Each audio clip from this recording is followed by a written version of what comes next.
Preview. Preview.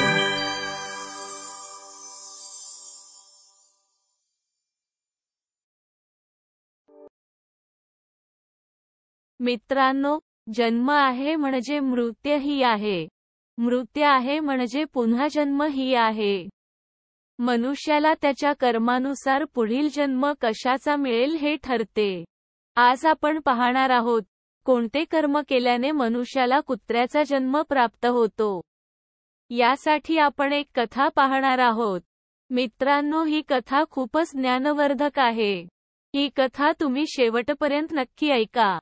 कुत्र्याच्या जन्मापासून वाचण्यासाठी कोणत्या वाईट कर्मापासून लांब राहावे, हे या कथेतून आपल्याला समजून येईल. त्यासाठी ही कथा संपूर्ण ऐका. प्रियदर्शकांनो, कथेला सुरुवात करण्यापूर्वी तुम्ही अजून आपला चॅनल सबस्क्राईब केला नसेल तर जरूर सबस्क्राईब करा आणि कमेंट बॉक्समध्ये श्री स्वामी समर्थ नक्की लिहा. एकदा प्रभू श्रीराम आपल्या दरबारात बसलेले होते. तेव्हा त्यांच्या दारावर एक कुत्रा येऊन रडू लागला. त्यावेळी दूतांनी त्या कुऱ्याला हाक लावून लावले.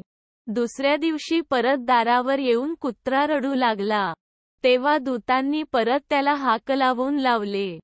तिसऱ्या दिवशी परत तो कुत्रा दारावर येऊन रडू लागला. तेव्हा श्रीरामांनी आपल्या दूतांना कुत्र्याला बोलावून आणायला सांगितले. दूत कुत्र्याकडे गेला व कुत्र्याला म्हणाला, तुला प्रभूंनी आत बोलावलं आहे. कुत्र्याने सांगितले, माझा जन्म नीच योनीत झाला आहे, म्हणून तुम्ही भगवंताला सांगा की त्यांनी स्वतः येऊन मला भेटावे. दूतांनी आत जाऊन श्रीरामाला सांगितले. दूतांचे बोलणे ऐकून प्रभू श्रीराम कुत्र्याकडे आले व त्याला रडण्याचे कारण विचारले. कुत्र्यांनी उत्तर दिले, मी काहीही न करता त्या संन्याशानी मला दगड फेकून मारला व माझा पाय मोडला. आता तुम्ही न्याय करा. तेव्हा भगवंतांनी संन्याशाला बोलवले व कुत्र्याला मारण्याचे कारण विचारले. तेव्हा संन्याशाने उत्तर दिले, दुपारची वेळ होती आणि मी भिक्षा ग्रहण करणार होतो, तर माझ्या भिक्षेला या कुत्र्यांनी स्पर्श केला. म्हणून मी रागाने त्या कुत्र्याला दगड भिरकावला व त्याचा पाय मोडला. त्यात माझी काय चूक आहे? त्यावर प्रभू श्रीराम म्हणतात, ज्या पद्धतीने तुला भूक लागली होती, परंतु तू मनुष्य जन्माला आला आहेस. तुझ्याकडे बुद्धी आहे, परंतु कुत्रा हा प्राणी जन्माला आलेला आहे.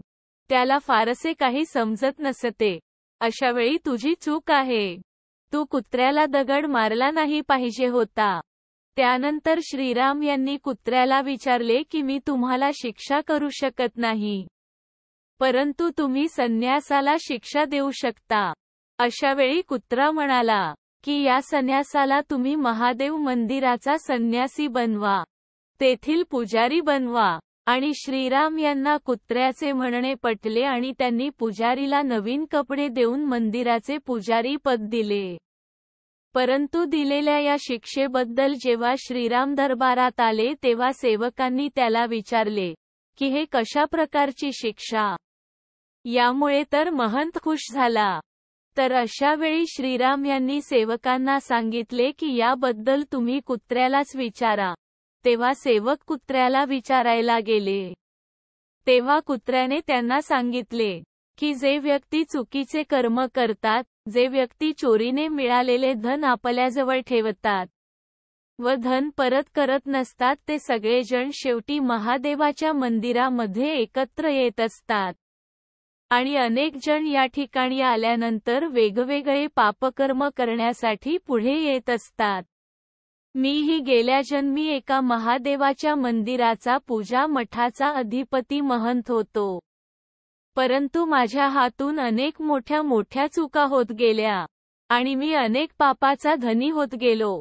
म्हणूनच मी संन्यासाला अशी शिक्षा दिली आणि संन्यासी जेव्हा महादेव मंदिराचा मठाधिपती झाला त्यानंतर त्याने अशी काही पापकर्म केली, त्यामुळे पुढचा जन्मामध्ये कुत्रारूपी झाला. म्हणूनच कर्मगती आपल्याला नेहमी योग्य फळ देत असते. आणि कुठे कुत्रा आणि कुठे संन्यासी, या दोघांच्या जन्मातील हा फरक आपल्याला नक्कीच धडा शिकवून जातो.